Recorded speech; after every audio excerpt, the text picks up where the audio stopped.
ചുമട് താങ്ങി ജീവിതത്തിന്റെ തെളിമ.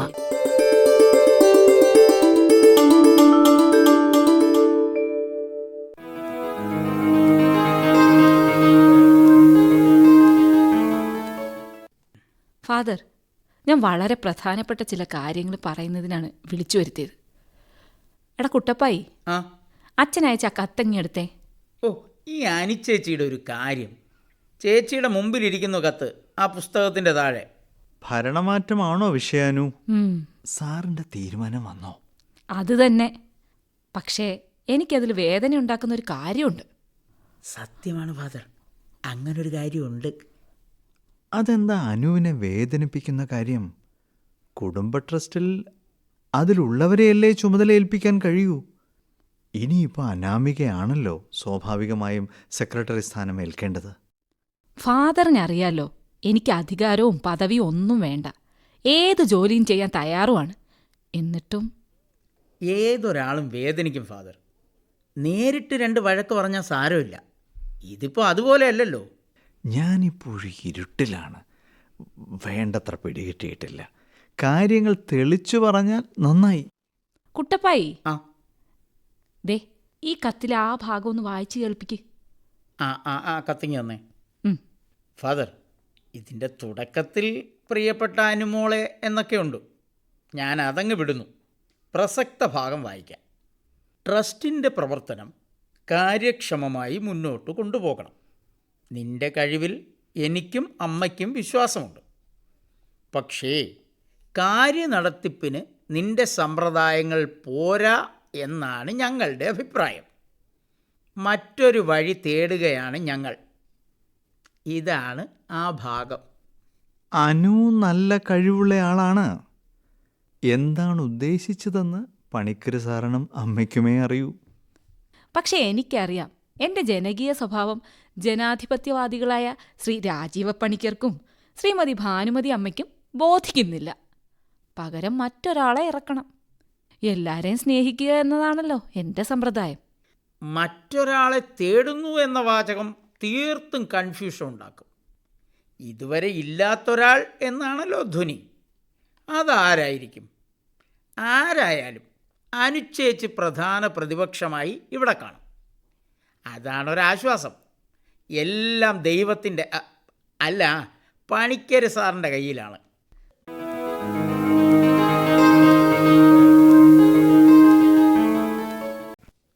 ബേബി ചേച്ചി ഇരിക്ക്.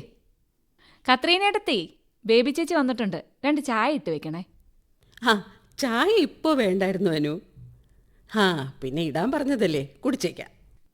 ഗംഗാരേട്ടൻ വന്നില്ലേ? ദേ കൂടെ ഉണ്ട്. ചേട്ടത്തി, ഗംഗാരേട്ടനും ഉണ്ട്. ഗംഗാരേട്ടാ വന്നാട്ടെ. ആ കസേരയിലെ പേപ്പർ എടുത്ത് മാറ്റിയിട്ടിരുന്നോളൂ. ഇപ്പൊ കുട്ടപ്പായി ഇതൊന്നും വൃത്തിയാക്കിയിടത്തില്ലേ? പണിക്കര് സാർ ഇവിടെ ഉള്ളപ്പോൾ നല്ല നീറ്റായിടും. പ്രകാശിന്റെ കാര്യം പറയുകയും വേണ്ട. കുട്ടപ്പായിക്ക് നല്ല പേടിയായിരുന്നു. ചേച്ചി, മനുഷ്യരെ പേടിപ്പിച്ച് എന്തെങ്കിലും ചെയ്യിക്കുന്നതിൽ എന്താ ഇത്ര മിടുക്ക്? അത് നല്ലതൊന്നുമല്ല. കുഞ്ഞു പറഞ്ഞത് ശരിയാ. ലേശം പേടിയില്ലാതെ മനുഷ്യനൊന്നും ചെയ്യില്ല എന്നതും ശരിയാ. എന്റെ ഗംഗാരേട്ടാ, നിങ്ങൾ ഏത് ഭാഗത്താ? അനു പറഞ്ഞതിൻ്റെ കൂടെയോ അതല്ല അതിനെതിരോ? മനസ്സുകൊണ്ട് എല്ലാവരും പേടിപ്പിക്കലിൻ്റെ കൂടെയാണ്. ആയിരക്കണക്കിന് വർഷങ്ങളായി പേടിയാണല്ലോ മനുഷ്യൻ്റെ ഏറ്റവും ശക്തമായ വികാരം. പേടിപ്പിക്കുന്നവൻ നേതാവ്. അനു, എനിക്കിത്തരം വലിയ കാര്യങ്ങളൊന്നും അറിയില്ല. എന്നാലും പൊതുവെ പേടിപ്പിക്കാതെ അനുസരിപ്പിക്കാൻ നല്ല പ്രയാസമാണെന്നാ തോന്നുന്നത്. പേടിപ്പിച്ചനുസരിപ്പിക്കുന്നത് നല്ലതല്ലെന്നാ എൻ്റെ അഭിപ്രായം. പക്ഷേ കുഞ്ഞൊന്ന് ആലോചിച്ചു നോക്കിയേ. മുകളിലുള്ളവരെ പേടിച്ചല്ലേ കാര്യങ്ങൾ കൃത്യമായി നടക്കുന്നത്. ദൈവത്തെപ്പോലും പേടിയാ നമുക്ക്. നിങ്ങളൊന്നും എന്നെ മനസ്സിലാക്കുന്നില്ല. ഒട്ടും ശാസിക്കാതെയും ശകാരിക്കാതെയൊക്കെ കാര്യങ്ങൾ നടത്തി കാണിച്ചു തരാം ഞാൻ, അവസരം ഉണ്ടായാൽ. ശാസിക്കാത്ത ദൈവത്തെയാ എനിക്കിഷ്ടം. അവസരം വരികയല്ലേ. പ്രകാശ് ഡൽഹിയിലെത്തി. ഇനി ട്രസ്റ്റിൻ്റെ സെക്രട്ടറി അനുകുഞ്ഞല്ലേ. അന്നപൂർണ ചേച്ചിക്ക് മുഴുവൻ സമയവും വരാനാവില്ല എന്ന് മുമ്പേ പറഞ്ഞിരുന്നു. അങ്ങനെ ഒരു ചാൻസ് അനുകുഞ്ഞിന് വന്നിരിക്കുന്നു. പറഞ്ഞത് പ്രവർത്തിക്കാനുള്ള അവസരം. എൻ്റെ തിയറി എൻ്റെ മനസ്സിൽ തന്നെ ഇരുന്നോളും. എൻ്റെ സമ്പ്രദായം വെടിപ്പല്ല എന്നാണ് കണ്ടെത്തൽ. കണ്ടെത്താൻ പോകുന്നത് ആരെയാണെന്ന് എനിക്കറിയാം. വരട്ടെ, നോക്കാം.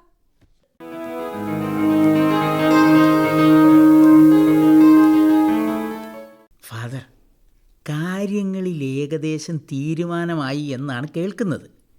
അനിച്ചേച്ചി ഒരല്പം കടുപ്പത്തിലാണ്. ദേ, ആള് വരുന്നുണ്ട്. ഞാനൊന്നും പറഞ്ഞിട്ടില്ലേ. ഫാദർ നമസ്കാരം.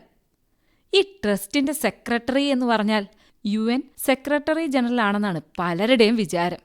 അനാമിക ദേഷ്യത്തിലാണല്ലോ. ഏതു പദവിയും അതിൻ്റെ പരിചിത വൃത്തത്തിൽ പ്രാധാന്യമുള്ളതാണ്. ട്രസ്റ്റ് സെക്രട്ടറി തീരെ മോശമല്ല. ആരെങ്കിലും വന്നോട്ടെ, ഞാനും അനുചേച്ചിയും ഞങ്ങളുടെ സ്വന്തം ലോകത്ത് ഞങ്ങൾക്ക് ഇഷ്ടമുള്ള കാര്യങ്ങളുമായി പ്രവർത്തിക്കും. കുട്ടപ്പായി, നീ പറയുന്നതൊന്നും ഞാൻ വിശ്വസിച്ചിട്ടില്ല. നീ എത്രയും വേഗം മറുകണ്ഠം ചാടും, അതെനിക്കറിയാം. ഇവിടുത്തെ കോളേജിൽ ഞാൻ ചേർന്നത് ഈ നാട്ടിൽ കഴിയാനാ. കുറേ എഴുതാനാ. ഞാനത് ചെയ്തോളാം. ഇത്രയും ആഗ്രഹിച്ചിരുന്നു ഈ സെക്രട്ടറി പദവി. വല്ലാതെ ക്ഷോഭിക്കുന്നുണ്ടല്ലോ. ആരാണ് സെക്രട്ടറിയായി വരുന്നത്? അത് ചേച്ചി തന്നെ പറയും. എന്നെ ചേച്ചിക്ക് വിശ്വാസമില്ലല്ലോ. എന്നാലും നല്ല സങ്കടമുണ്ട് കേട്ടോ ചേച്ചി. ഫാദർ, എൻ്റെ നേരെ മുകളിലുള്ള ചേച്ചി അഭിരാമി, ബിസിനസ് അഡ്മിനിസ്ട്രേഷൻ റാങ്കോടെ പാസ്സായ അഭിരാമി.